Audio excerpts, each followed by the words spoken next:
शुक्रवार के दिन मां संतोषी का व्रत पूजन किया जाता है। इस पूजा के दौरान माता की आरती पूजन तथा अंत में माता की कथा भी सुनी जाती है। आइए जानें शुक्रवार के दिन की जाने वाली संतोषी माता के व्रत की कथा। एक बुढ़िया थी, उसके 7 बेटे थे। 6 कमाने वाले थे जबकि एक निकम्मा था। बुढ़िया 6 बेटों की रसोई बनाती, भोजन कराती और उनसे जो कुछ जूठन बचती वह 7वें को दे देती। एक दिन वह पत्नी से बोला, देखो मेरी माँ को मुझ पर कितना प्रेम है। वह बोली, क्यों नहीं, सबका जूठा जो तुमको खिलाती है। वह बोला, ऐसा नहीं हो सकता है, मैं जब तक आंखों से न देख लूं मान नहीं सकता। बहू हंसकर बोली, देख लोगे तब तो मानोगे ना। कुछ दिन बाद त्योहार आया। घर में 7 प्रकार के भोजन और चूरमे के लड्डू बने। वह जांचने को सुर दुखने का बहाना कर पतला वस्त्र सिर पर ओढ़े रसोई घर में सो गया। वह कपड़ों में से सब कुछ देखता रहा। 6 भाई भोजन करने आए। उसने देखा माँ ने उनके लिए सुंदर आसन बिछा नाना प्रकार की रसोई परोसी और आग्रह करके उन्हें जमाया। वह देखता रहा। 6 भोजन करके उठे तब माँ ने उनकी झूठी थालियों में से लड्डुओं के टुकड़े उठाकर एक लड्डू बनाया।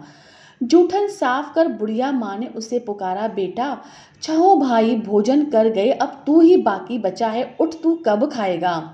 वह कहने लगा, माँ मुझे भोजन नहीं करना, अब मैं परदेश जा रहा हूँ। माँ ने कहा, कल जाता तू आज चला जा। वह बोला, मैं आज ही जा रहा हूँ। यह कहकर वह घर से निकल गया। 7वें बेटे का परदेश जाते समय चलते समय पत्नी की याद आई। वह गौशाला में कंडे थाप रही थी।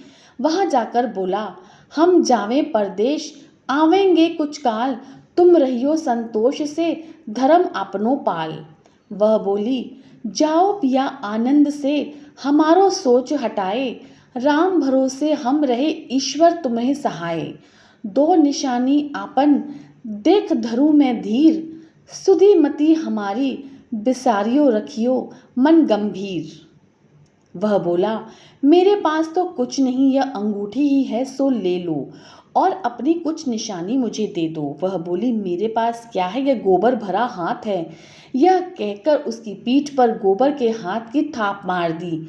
वह चल दिया। चलते चलते दूर देश पहुंचा। वहां एक साहूकार की दुकान थी। वहां जाकर कहने लगा, भाई मुझे नौकरी पर रख लो। साहूकार को जरूरत थी। बोला, रह जा। लड़के ने पूछा, तनख्वाह क्या दोगे। साहूकार ने कहा, काम देखकर दाम मिलेगा। साहूकार की नौकरी मिली। वह सुबह 7 बजे से 10 बजे तक नौकरी करने लगा। कुछ दिनों में दुकान का सारा लेन देन, हिसाब किताब, ग्राहकों को माल बेचना, सारा काम करने लगा। साहूकार के 7-8 नौकर थे। वे सब चक्कर खाने लगे, यह तो बहुत होशियार बन गया। सेठ ने भी काम देखा और 3 महीने में ही उसे आधे मुनाफे का हिस्सेदार बना लिया। वह कुछ वर्ष में ही नामी सेठ बन गया और मालिक सारा कारोबार उस पर छोड़कर चला गया। इधर उसकी पत्नी को सास ससुर दुख देने लगे। सारी गृहस्थी का काम करा के उसे लकड़ी लेने जंगल में भेजते। इसी बीच घर के आटे से जो भूसी निकलती उसकी रोटी बनाकर रख दी जाती और फूटे नारियल पानी में। एक दिन वह लकड़ी लेने जा रही थी। रास्ते में बहुत सी स्त्रियां संतोषी माता का व्रत करती दिखाई दी। वह वहां खड़ी होकर कथा सुनने लगी और पूछा, बहनों तुम किस देवता का व्रत करती हो और उसके करने से क्या फल मिलता है। यदि तुम इस व्रत का विधान मुझे समझा कर कहोगे तो मैं तुम्हारा बड़ा एहसान मानूंगी। तब उनमें से एक स्त्री बोली, सुनो, यह संतोषी माता का व्रत है। इसके करने से निर्धनता दरिद्रता का नाश होता है। जो कुछ मन में कामना हो सब संतोषी माता की कृपा से पूरी होती है। तब उसने उससे व्रत की विधि पूछ ली। संतोषी माता की व्रत विधि। वह भक्तिनी स्त्री बोली, 1.25 आने गुड़ का चना लेना, इच्छा हो तो 5.25 आने का लेना या 1.25 रुपए का भी सहूलियत के अनुसार लेना। बिना परेशानी और श्रद्धा व प्रेम से जितना भी बन पड़े सवाया लेना।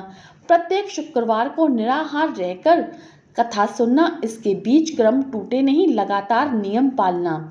सुनने वाला कोई न मिले तो घी का दीपक जलाकर उसके आगे या जल के पात्र को सामने रखकर कथा कहना। जब कार्य सिद्ध न हो नियम का पालन करना और कार्य सिद्ध हो जाने पर व्रत का उद्यापन करना। 3 मास में माता फल पूरा करती हैं। यदि किसी के ग्रह खोटे भी हों तो भी माता वर्ष भर में कार्य सिद्ध करती हैं। फल सिद्ध होने पर उद्यापन करना चाहिए, बीच में नहीं। उद्यापन में 2.5 सेर आटे का खाजा और इसी परिमाण से खीर तथा चने का साग करना। 8 लड़कों को भोजन कराना। जहाँ तक मिले देवर, जेठ, भाई के बंधु, न मिले तो रिश्तेदार और पास पड़ोसियों को बुलाना, उन्हें भोजन करा यथाशक्ति दक्षिणा दे माता का नियम पूरा करना। उस दिन घर में खटाई न खाना। यह सुन बुढ़िया के लड़कों की बहू चल दी। रास्ते में लकड़ी के बोझ को बेच दिया और उन पैसों से गुड़ चना लेकर माता के व्रत की तैयारी करके आगे चली और सामने मंदिर देखकर पूछने लगी, यह मंदिर किसका है? सब कहने लगे, माँ संतोषी का मंदिर है। यह सुनकर माता के मंदिर में जाकर चरणों में लौटने लगी। दीन होकर विनती करने लगी, माँ मैं निपट अज्ञानी हूँ, व्रत के कुछ भी नियम नहीं जानती, मैं दुखी हूँ। हे माता जगत जननी, मेरा दुख दूर कर, मैं तेरी शरण में हूँ। माता को दया आई। एक शुक्रवार बीता कि दूसरे को उसके पति का पत्र आया और तीसरे शुक्रवार को उसका भेजा हुआ पैसा पहुंचा। यह देख जेठ जेठानी मुंह सिकोड़ने लगे। लड़के ताने देने लगे। काकी के पास पत्र आने लगे, रुपया आने लगा, अब तो काकी की खातिर बढ़ेगी। बेचारी सरलता से कहती, भैया कागज आवे रुपया आवे हम सबके लिए अच्छा है। ऐसा कहकर आंखों में आंसू भरकर संतोषी माता के मंदिर में आ मातेश्वरी के चरणों में गिरकर रोने लगी। माँ मैंने तुमसे पैसा कब मांगा है? मुझे पैसे से क्या काम है? मुझे तो अपने सुहाग से काम है। मैं तो अपने स्वामी के दर्शन मांगती हूँ। तब माता ने प्रसन्न होकर कहा, जा बेटा तेरा स्वामी आएगा। यह सुनकर खुशी से बावली होकर घर में जाकर काम करने लगी। अब संतोषी माँ विचार करने लगी, इस भोली पुत्री को तो मैंने तो कह दिया कि तेरा पति आएगा, लेकिन कैसे? वह तो इसे भी स्वप्न में याद नहीं करता। उसे याद दिलाने को मुझे ही कुछ करना पड़ेगा।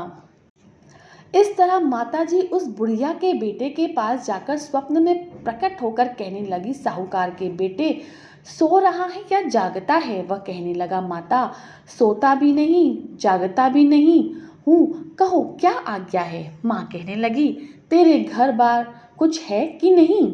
वह बोला, मेरे पास सब कुछ है, माँ बाप है, बहू है, क्या कमी है?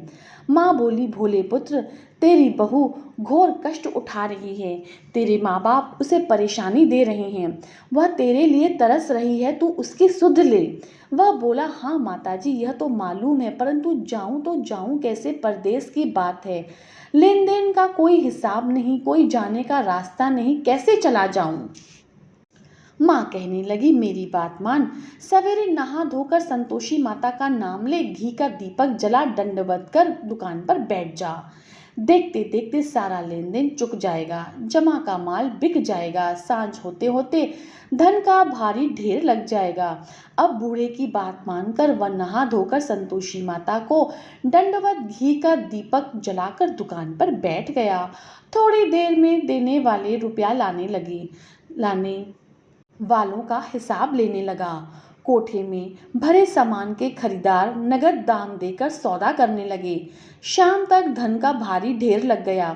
मन में माता का नाम लेकर चमत्कार देखकर प्रसन्न हो घर के रास्ते गहना सामान खरीदता हुआ जाने लगा। यहाँ काम से निपट तुरंत घर को रवाना हुआ। उधर उसकी पत्नी जंगल में लकड़ी लेने जाती है। लौटते वक्त माता जी के मंदिर में विश्राम करती। वह तो उसके प्रतिदिन रुकने का जो स्थान ठहरा। धूल उड़ती देख वह माता से पूछती है, हे माता यह धूल कैसे उड़ रही है? माता कहती है, हे पुत्री तेरा पति आ रहा है, अब तू ऐसा कर लकड़ियों के 3 बोझ बना ले, एक नदी के किनारे रख, दूसरा मेरे मंदिर पर व तीसरा अपने सिर पर। तेरे पति को लकड़ियों का गट्ठर देखकर मोह पैदा होगा, वह यहाँ रुकेगा, नाश्ता पानी खाकर माँ से मिलने जाएगा, तब तू लकड़ियों का बोझ उठाकर लेकर जाना और चौक में गट्ठर डालकर जोर से आवाज लगाना। लो सासू जी लकड़ियों का गट्ठर लो, भूसी की रोटी दो, नारियल के खेपड़े में पानी दो, आज मेहमान कौन आया है। माता जी से बहुत अच्छा कहकर वह प्रसन्न मन से लकड़ियों के 3 गट्ठर बनाई, एक नदी के किनारे पर, एक माता जी के मंदिर पर रखना। इतने में मुसाफिर आ पहुंचा। सूखड़ी लकड़ी देखकर उसकी इच्छा उत्पन्न हुई कि हम यहीं पर विश्राम करें और भोजन बनाकर खा पीकर गांव जाएं। इसी तरह रुककर भोजन बना, विश्राम करके गांव को गया, सबसे प्रेम से मिला। उसी समय सिर पर लकड़ी का गट्ठर लिए वह उतावली सी आती है, लकड़ियों का भारी बोझ आंगन में डालकर जोर से 3 आवाज लगा देती है। लो सासू माँ जी लकड़ियों का गट्ठर लो, भूसी की रोटी दे दो, आज मेहमान कौन आया है। यह सुनकर उसकी सास बाहर आकर अपने दिए हुए कष्टों को भुलाने हेतु कहती है, बहू ऐसा क्यों कहती हो, तेरा मालिक ही तो आया है, आ बैठ, मीठा भात खा, भोजन कर, कपड़े गहने पहन। उसकी आवाज सुन उसका पति बाहर आता है, अंगूठी देखकर व्याकुल हो जाता है। माँ से पूछता है, माँ यह कौन है। माँ बोली, बेटी यह तेरी बहू है, जब से तू गया है तब से सारे गांव में भटकती फिरती है, घर का काम काज कुछ नहीं करती, 4 पहर आकर खा जाती है। वह बोला, ठीक है माँ, मैंने इसे भी देखा और तुम्हें भी, अब तुम दूसरे घर की चाबी दो, उसमें रहूंगा। माँ बोली, ठीक है जैसी तेरी मर्जी। तब वह दूसरे मकान की तीसरी मंजिल का कमरा खोल सारा सामान जमाया। एक दिन राजा के महल जैसा ठाट बाट बन गया। अब क्या था, बहू सुख भोगने लगी। इतने में शुक्रवार आया। उसने पति से कहा, मुझे संतोषी माता के व्रत का उद्यापन करना है। पति बोला, खुशी से कर लो। वह उद्यापन की तैयारी करने लगी। जेठानी के लड़कों को भोजन के लिए कहने लगी। उन्होंने मंजूर किया, परंतु पीछे से जेठानी ने अपने बच्चों को सिखाया भोजन के समय खटाई मांगना, जिससे उसका उद्यापन पूरा न हो। लड़के जीमने आए, खीर खाना पेट भर के खाया, परंतु बाद में खाते ही कहने लगे, हमें खटाई दो, खीर हमको नहीं भाता, देखकर अरुचि होती है। वह कहने लगी, भाई खटाई किसी को नहीं दी जाएगी, यह संतोषी माता का प्रसाद है। लड़के उठ खड़े हुए बोले, पैसा लाओ।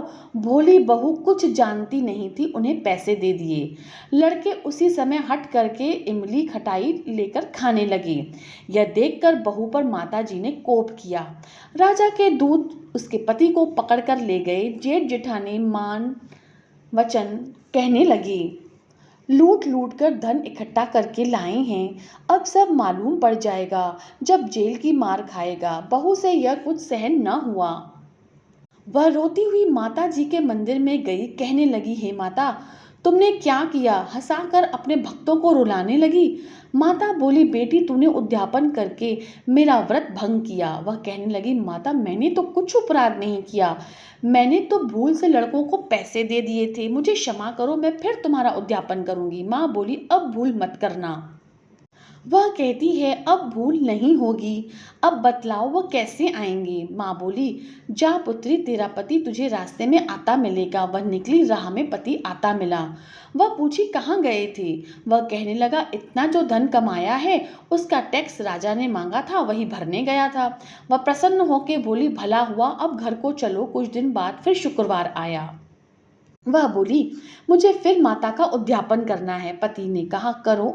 बहू फिर जेठ के लड़कों को भोजन करने को कहने के लिए गई। जेठानी ने 1-2 बातें सुनाई और सब लड़कों को सिखाने लगी, तुम सब लोग पहले खटाई ही मांगना। लड़के भोजन से पहले कहने लगे, हमें खीर नहीं खानी है, हमारा जी बिगड़ता है, कुछ खटाई खाने को दो। वह बोली, खटाई किसी को नहीं मिलेगी, आना है तो आओ। वह ब्राह्मण के लड़के लाकर भोजन कराने लगी। यथाशक्ति दक्षिणा की जगह एक एक उन्हें फल दिया। संतोषी माता प्रसन्न हुई। माता की कृपा होते ही 9वें मास से उसके चंद्रमा के समान सुंदर पुत्र की प्राप्ति हुई। पुत्र को पाकर प्रतिदिन माता जी के मंदिर को जाने लगी। माँ ने सोचा, यह रोज आती है, आज क्यों न इसके घर चलो। यह विचार कर माता ने भयानक रूप बनाया। गुड़ चने से सना मुख, ऊपर सूंड के समान होठ, उस पर मक्खियां भिन भिन कर रही थीं। देहली पर पैर रखते ही उसकी सास चिल्लाई, देखो रे, कोई चुड़ैल डाकिनी चली आ रही है। लड़कों, इसे भगाओ, नहीं तो यह किसी को खा जाएगी। लड़के भगाने लगे, चिल्लाकर खिड़की बंद करने लगे।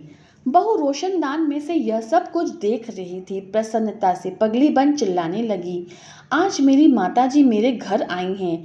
वह बच्चे को दूध पीने से हटाती है। इतने में सास का क्रोध फट पड़ा। वह बोली, क्या उतावली हुई है, बच्चे को पटक दिया। इतने में माँ के प्रताप से लड़के नजर आने लगे। वह बोली, माँ, मैं जिसका व्रत करती हूँ यह संतोषी माता है।